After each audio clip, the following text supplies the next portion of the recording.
the previous session, we have seen about the advantages, disadvantages and ethical issues of animal cell culture technology. In today's session, we will see about translational significance of animal cell culture part 1, in which we will see about vaccines, particularly antiviral vaccines, recombinant proteins, monoclonal antibodies and biopesticides. Translational significance.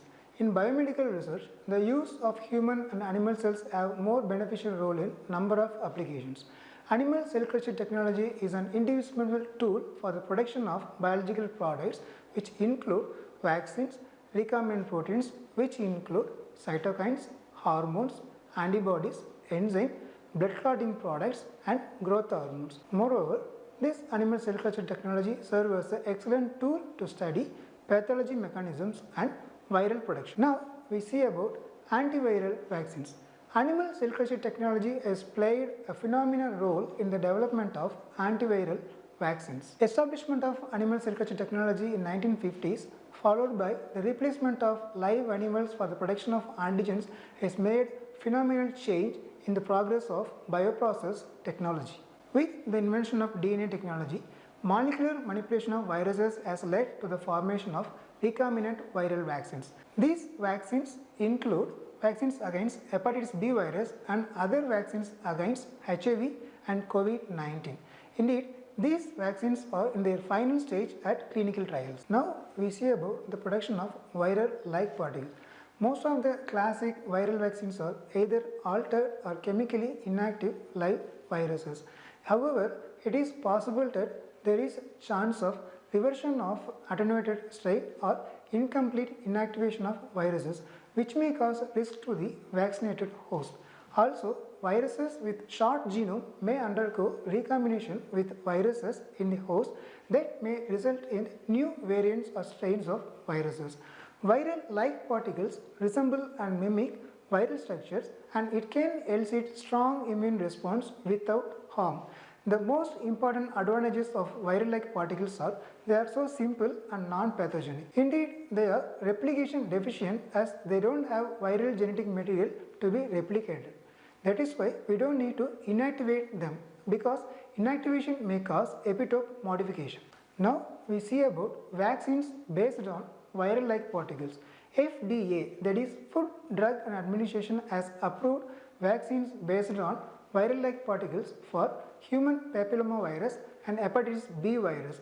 The vaccines for hepatitis B virus was approved on 1986, while vaccines for human papillomavirus is approved on 2006. To generate immunogenic viral-like particles, S gene is cloned and expressed in eukaryotic expression systems such as yeast and mammalian cells.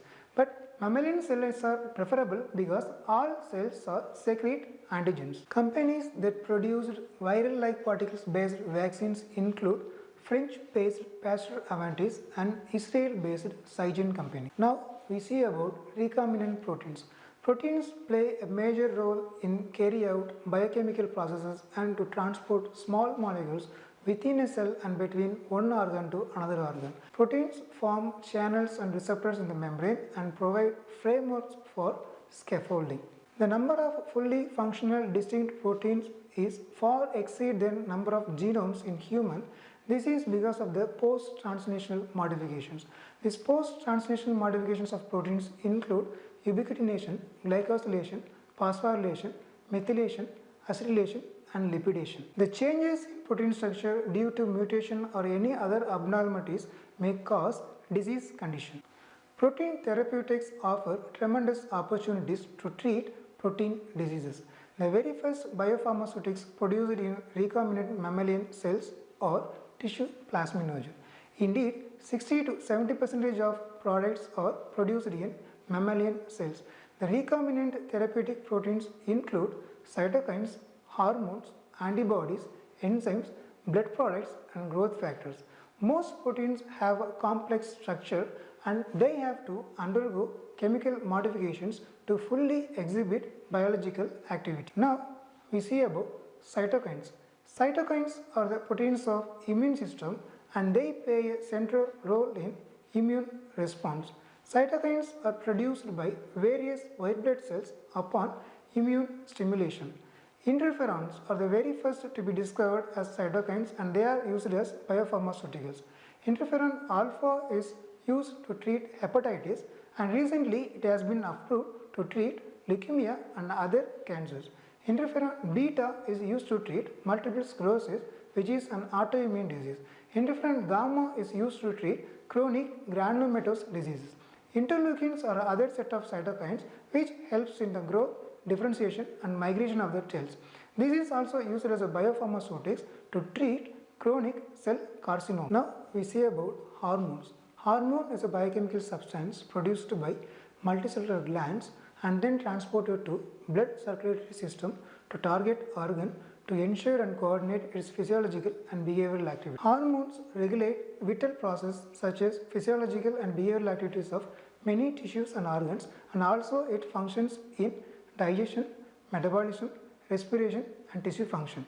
Insulin, glucagon, gonadotrophins and tissue hormones are the most renowned therapeutic recombinant hormones. Most therapeutic hormones are produced in CHO, that is Chinese hamster ovary mammalian cells, and these are used to treat female infertility treatment. Now we see about antibodies. Recombinant antibodies are the fragments of antibody produced by fragment of recombinant antibody coding segment. These are monoclonal antibodies produced in the laboratory from synthetic genes. These recombinant antibodies are used in cancer, cardiovascular diseases, infections and autoimmune diseases. Avastin is a recombinant antibody to treat metastatic colorectal cancer. Xenopax is a recombinant antibody that is used to stop eliminating the transplanted organ, the condition which is called graft versus host disease. The increased reproducibility, decreased production time, conversion of isotopes and animal-free technology are the advantages of producing recombinant antibodies using animal cell culture. Now we see about enzymes. There are number of recombinant enzymes produced in mammalian cells. Tissue plasminogen activator is a thrombolytic agent which is used to dissolve blood clots. This recombinant tissue plasminogen activator is used to cure acute myocardial infarction. Fabry disease. This Fabry disease is a genetically metabolic disease which lacks galactosidase A enzyme. This fibrosime is a recombinant enzyme which offers tremendous opportunities to alleviate this galactosidase A lacking. These therapeutic hormones are produced by recombinant mammalian cells such as CHO cells. Now we see about blood products or blood clotting products. Recombinant blood clotting factor products are produced in laboratory using recombinant technology. These recombinant blood clotting factors are not derived from human blood.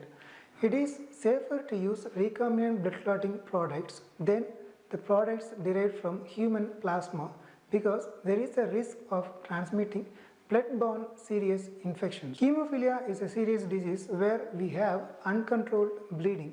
Hemophilia A is occurred due to the lack of this clotting factor 8.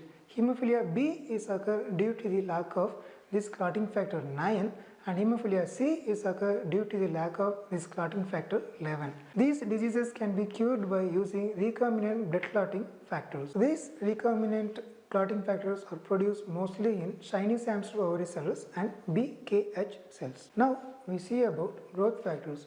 Growth factors are the group of factors that stimulate the growth of the cells. They usually function as a hormone having regulatory signals controlling the growth and differentiation of responsive cells. They do have a major role in many biological processes. There are different types of growth factors, for example, tumor growth factor, epidermal growth factor, insulin-like growth factor, platelet-derived growth factor and nerve growth factor. There are two examples for these recombinant growth factors. One is ossigraft, another one is divotermin. These are actually bone morphogenetic recombinant proteins which are used to treat tibial fractures and spinal surgery. Now let us see about monoclonal antibodies. Most of the antibodies available in the market today are produced in animal cell culture technology.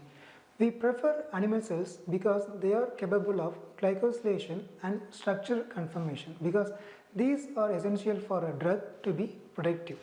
Hybridoma technology has been the most widely used method for the production of small scale and large scale monoclonal antibodies. However, these recombinant monoclonal antibodies have therapeutic limitations because if we use these monoclonal antibodies for quite long term, we can expect unexpected adverse immune responses to our body. There are a number of cell lines being used for the production of recombinant monoclonal antibodies. However, Chinese hamster ovary cell lines are widely used for the production of recombinant monoclonal antibodies. Now we see about biopesticides. These biopesticides in recent years gained increased importance due to the concerns raised against agrochemicals and their importance in food and environment.